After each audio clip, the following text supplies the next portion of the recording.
மகிழ்ச்சியான நினைவுகள் இருக்கு. சேரனுடைய ஞாபகம் வருதிய மாதிரி நான் வந்து நாகேஷ் சாரோடையும் ஒர்க் பண்ணியிருக்கேன். ஆனந்த் பாபு கூட 2 படம் ஒர்க் பண்ணியிருக்கேன். 2 பேருமே நான் வந்து நாகேஷ் சாரை பற்றி முதல்ல நான் ஆனந்த் பாபு பற்றி சொன்னேன். ஆனந்த் பாபு என் படம் புது வசந்த படத்தில் நடித்தார்.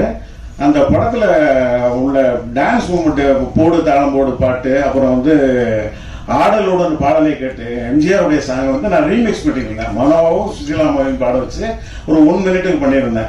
அதெல்லாம் ஆனந்த் பாபு தான் டான்ஸ் ஆடுவார். ஒன்றும் கொரியோகிராஃபர்லாம் வச்சுக்கிறது இல்லை. ஆனந்த் பாபுக்கு கேசட் கொடுத்துட்டா அவர் அது வீட்டில் போட்டு பார்த்து அவர் டான்ஸ் எப்படி ஆடுவாரோ அதுக்கு தகுந்த மாதிரி நான் ஷார்ட் வைப்பேன். அதே மாதிரி தான் நான் பேச நினைப்பலாமே. நான் 4-5 பாட்டு ஆனந்த் பாபு இருந்தாலும் எனக்கு டான்ஸ் மாஸ்டரே தேவையில்லை. ஏன்னா அவரே இதெல்லாம் கம்போஸ் பண்ணிடுவார். அது மாதிரி பிரபுதேவம் ஆனந்த் பாபு வச்சு அப்படி எடுத்துட்டேன். புது வசந்தம் படத்தில் அந்த டான்ஸ் மூமெண்ட்டை தான் ட்ரெய்லரில் ஃபர்ஸ்ட் ஷார்ட்டாகவே போட்டிருந்தேன். அதெல்லாம் அந்த படத்தினுடைய ஓப்பனிங் மிகப்பெரிய ஒரு ஓப்பனிங் கிடைச்சது. அதுக்கு காரணம் வந்து பாபுடைய டான்ஸ் மூமெண்ட்டு. அப்புறம் வந்து அவருடைய பெர்ஃபார்மராகவும் நான் அதில் காமிச்சிருந்தேன். நான் பேச நடிப்பலாமே அவர் ரொம்ப நல்லா பெர்ஃபார்ம் பண்ணியிருப்பார். அது பிஎன்சிலெல்லாம் பெரிய ஹிட்டு. ஒரு 2 சம்பவம் சொல்ல விரும்புகிறேன். நான் பேச நினைப்பலாமில் வந்து ஒரு சீன் எடுத்திருப்பேன். அது படத்தில் கிடையாது. அதாவது ஆனந்த் பாபு வந்து மோகினி, ஆனந்த் பாபு 2 பேரும் கொஞ்சம் ஃப்ரெண்ட்ஸாக இருப்பாங்க. மோகினி இப்போ பெரிய ஆளாயிடுவாங்க, ஒரு பெரிய கலெக்டர் ஆயிடுவாங்க. ஆனால் ஆனந்த் பாபுக்கு எந்த வாய்ப்புமே இல்லாமல் ரொம்ப சாதாரணமாக இருப்பார். அப்போ அவர் குடிச்சிட்டு அவரும் விவேகம் மோகினி என்ன செய்வாங்கன்னா, கலெக்டர் ஆன பிறகு ஆனந்த் பாபுவை கண்டுக்க மாட்டாங்க. அவரை பார்க்காமலே போயிடுவாங்க. ஆனந்த் பாபு ரொம்ப வெக்ஸ் ஆகி குடிச்சிட்டு அவர் விவேக்கிட்ட பேசிட்டே வருவார். ரொம்ப லென்த் ஷார்ட்டு டைலாக்லாம் பேசிட்டு வரும்போது ஒரு சுரம் சொல்வார். அந்த படத்தில் வந்து ஒரு பாடகர் அவர் வந்து ஒரு சுரம் சொல்வார். சாசா சாசா சாசா ரீக ரீகன்னு சொல்லி லென்த் சுரம். அதை வந்து ஒரே ஷார்ட்டு ஆனந்த் பாபு பேசி அசத்துட்டார். நான் அதை ஷூட் பண்ணிட்டேன். ஆனால் ஃபுட்டேஜ் இல்லை. நான் என்ன பண்ணிட்டேன், எடுத்துட்டேன். ஆனந்த் பாபு ஃபர்ஸ்ட் காப்பி பார்த்துட்டு என் வீட்டுக்கு வந்து சார் அந்த சீன் வாங்கி சார், அந்த சீன் வாங்கி சார், சீன் வாங்கி சார்னு ரொம்ப அழுதாரு. பட் எனக்கு ஃபுட்டேஜ் ப்ராப்ளம், சாரி பாபு. அப்போல்லாம் என்னென்னா 13,500 மேலே சின்ன படங்கள் ஃபுட்டேஜ் இருந்ததுன்னா அதுக்கு டேக்ஸ்.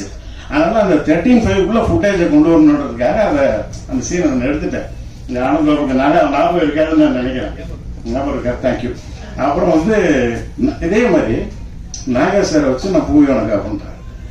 நாகேஷ் சார் ஃபர்ஸ்ட் சீனே நான் வந்து ஒரு கேரிப்பாறைன்ற ஒரு இடத்துல ஒரு சீன் நாகேஷ் சாரும் நம்பியார் சாரும் விஜய் வந்து சேர்த்து வைக்கிற மாதிரி அந்த சீன் எடுத்தேன்.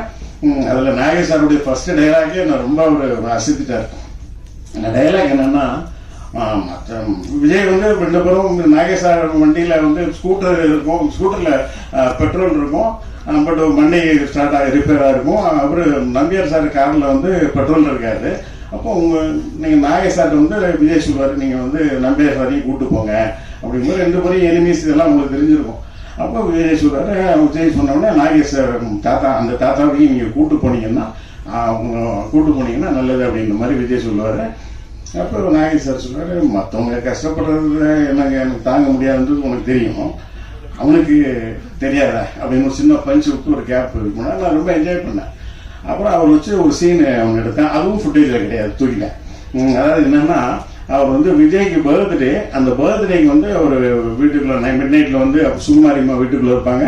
இவர் ஒரு நாயை துரத்துற மாதிரி வீட்டுக்குள்ளே வருவார்.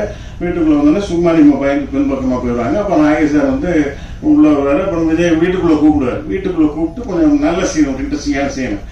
அந்த சீனும் படத்தில் கிடையாது. ஒரு லெவல் வரைக்கும் இருக்கும். வீட்டுக்குள்ளே வர்ற வரைக்கும் நாகேஷ் சார் விஷ் பண்ணுற வரைக்கும் இருக்கும். அதுக்கப்புறம் இருக்காது. அப்புறம் அன்னைக்கு நைட்டு ஷூட்டிங்கெல்லாம் முடிச்சிட்டோம். நான் வந்து அந்த சீன் 2 ஷாட் 2 டேக் எடுத்தேன். அப்புறம் ரூமுக்கு வந்துட்டேன். நானும் நாகேஷ் சாரும் எதிர ரூம் நாகர்கோவிலில் கிட்டத்தட்ட ஒரு நைட்டு ஒரு 1 மணி இருக்கும். ஏன்னா நாங்கள் ரொம்ப லாங் டிஸ்டன்ஸ்லேருந்து நாகர்கோவிலுக்கு வரணும்.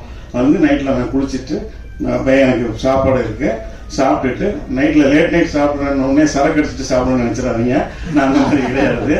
நான் சாப்பிட்டுட்டு இருக்கேன். அப்போ ரூம் கதவு தட்டுறாங்க. யாருன்னு பார்த்தா நாகேஷ் சார் குளிச்சுட்டு வெறும் டவலை மட்டும் போத்திட்டு வர்றாரு. உடனே என்ன சார் இந்த நேரத்தில் அப்படின்னு கேட்டேன். ஒன்றும் இல்லைம்மா, இன்னைக்கு நான் நினைச்சது உங்களுக்கு எதுவும் பிடிக்கலன்னு நான் நினைக்கிறேன். நீங்கள் நினச்சி 4 டேக் வாங்கினேன், அது எப்படியாவது நாளைக்கு ரீஷூட் பண்ணிடுறேன். எனக்குமே அது அவ்வளோ ஹாப்பியாக இல்லை.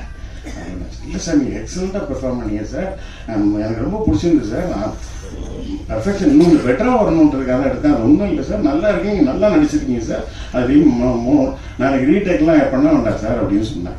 இல்லை மாட்டேன், நாளைக்கு எடுத்துறேன்னாரு. நான் அது எடுக்கல. அப்புறம் டப்பிங்கில் பார்த்துட்டு நல்லா தான் மார்க்கு கரெக்டாக இருக்குது அப்படின்னு சொல்லிட்டாரு.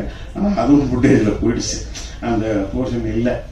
அது எதுக்காக சொல்ல வரேன்னா, ஆனந்த் பாபு நாகேஷ் சார் அந்த பெர்ஃபெக்ஷன், அந்த அவ்வளோ பெரிய சாதனையாளர், நம்ம நல்லா நடிக்கலையோ, டைரக்டர் சாட்டிஸ்ஃபை பண்ணலையோ அப்படின்ற மாதிரி அதை மறுபடியும் நம்ம பண்ணிடணும், எப்படியாவது பண்ணிடணும், டைரக்டர் சாட்டிஸ்ஃபை பண்ணிடணுன்ற மாதிரி அவருக்கு இருக்கிற மாதிரி ஆனந்த் பாபு நான் நல்லா நடிச்சிருக்கேன், நல்ல சீனு, அந்த சீன் ஃபுட்டேஜில் போயிடக்கூடாது அப்படின்ற மாதிரி அவருக்கும் அதே ஒரு பரிதவிப்பு இருந்தது. இதெல்லாம் எதுக்கு சொல்கிறோம்னா, கஜேஷ் நீ மற்றவங்கள்ட்ட வந்து கற்றுக்க வேண்டாம். நீ வந்து இப்போ எங்களுக்கு நான்லாம் வந்து சினிமா பரம்பரையிலேருந்து வரல, ஆனால் நீ வந்து உனக்கு அவங்க தாத்தா, அவங்க அப்பா, எங்கள்கிட்ட வந்து நீ நிறைய கற்றுக்கலாம். எனக்கு இந்த படம் பார்க்கும்போது அந்த ஆரோக்கியகுமார் சொன்ன மாதிரி அந்த கோமரா சாங் ரொம்ப பிடிச்சிருந்தது. கணேஷ் இன்னும் கூட நல்ல டான்ஸ்ல கொஞ்சம் பயன்படுத்திருக்கலாமோன்னு எனக்கு தோணுச்சு. ஏன்னா நாகேஷ் சார் பெஸ்ட் டான்ஸர், நல்லா பெர்ஃபார்ம் பண்ணாரு. ஆனந்த் பாபு அது மாதிரி எல்லாருக்குமே தெரியும், பாடம் பாடிலாம் அவருடைய டான்ஸ்க்காகவே ஓடிச்சு. அது மாதிரி கணேஷ் இன்னும் கூட டான்ஸ் கொஞ்சம் பயன்படுத்திருக்கலாம்னு தோணுச்சு. பட் அவர் நல்லா தான் ஆடிக்கிறார். அவருக்காக இன்னும் கொஞ்சம் பெட்டரான ஒரு சாங் பண்ணியிருக்கலாமோ அப்படின்னு தோணுச்சு. மியூசிக் டைரக்டர் ரொம்ப நல்லா பண்ணியிருக்காரு, கோச்சிக்காதீங்க. நான் வந்து 2 சாங்குமே ரொம்ப நல்லா இருந்தது, நான் பார்த்த 2 சாங்குமே ரொம்ப நல்லா இருந்தது. அப்புறம் அந்த ஹீரோயின், நான் வந்து அவங்க கன்னடம், கிட்டத்தட்ட நான் மெட்ராஸில் வந்து 42-43 வருஷம் ஆச்சுன்னு நினைக்கிறேன். இப்போ வந்து கிட்டத்தட்ட ஒரு 30-35 வருஷமா யாரும் தாவணி போட்டு நான் இங்கே பார்த்ததே இல்லை. அதெல்லாம் எங்கள் ஊரில் தான் பார்த்துருக்கேன். ஆனால் இங்கே வந்து இந்த ஹீரோயின் வந்து ஒரு கன்னடத்து பைங்கிலி சரோஜதேவிக்கு அப்புறம் அவங்க வந்து இந்த மாதிரி தாவணியோட வர்றது பார்க்கும்போது கொஞ்சம் மனசுக்கு நிறைவா இருக்கு. நம்ம கலாச்சாரம் இன்னும் காப்பாற்றப்பட்டு இருக்கு அப்படின்ற மாதிரி இருக்கு. இன்னொன்று சொல்லிக்கிறேன், உதயகுமார் சாருக்காக சொல்லிக்கிறேன். நான் வந்து அவர் வர்றதுக்கு முன்னாடி வந்து அந்த 3 வீரன்ஸ் அந்த லேடிஸோடையும் நாங்கள் வந்து ரொம்ப ஹாப்பியாக இருந்தோம் அப்படின்னாரு.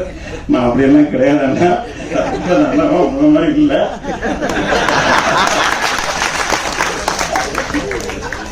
இது வரைக்கும் நான் கிட்டத்தட்ட 16 படம் எடுத்திருக்கேன். எந்த ஹீரோயினாவது என்னை பற்றி தப்பா சொல்லியிருப்பாங்களா? இங்க நிறைய பத்திரிகையாளர்கள் எல்லாம் இருக்கீங்க. என் காலத்துல என்ன பார்த்த நெல்லை சுந்தரராஜன் சார் இருக்காரு, நண்பர் தேவராஜ் இருக்கிறாரு, தேவராஜ் போயிட்டாருன்னு நினைக்கிறேன்,